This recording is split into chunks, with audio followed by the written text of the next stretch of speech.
સરીગામ જીઆઈડીસીમાં કોરોમંડળ કંપનીના આગળના પાર્કિંગ ભાગમાં કચરો સળગાવવામાં આવ્યો છે, જેના કારણે દુર્ગંધયુક્ત કચરાના કારણે આરોગ્ય સામે સવાલો ઉઠ્યા છે।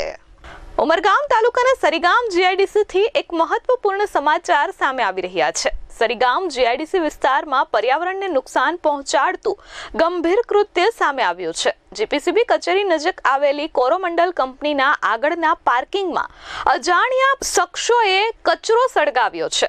આ ઘટનાથી આખા વિસ્તારમાં ભારે દુર્ગંધ અને ધુમાડો ફેલાયો હતો। કેમિકલ ઝોનમાં આવી બેદરકારી ગંભીર અકસ્માતને આમંત્રણ આપતી હોવાનું માનવામાં આવે છે।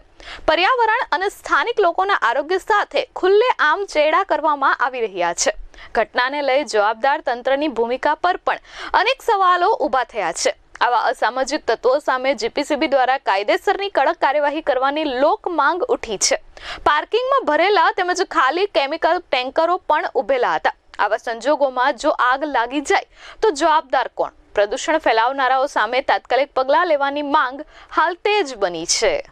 અમિત સિંહ રાજપૂત સાથે પ્રશાંત પંચાલ, S24 ન્યૂઝ, ઉમરગામ।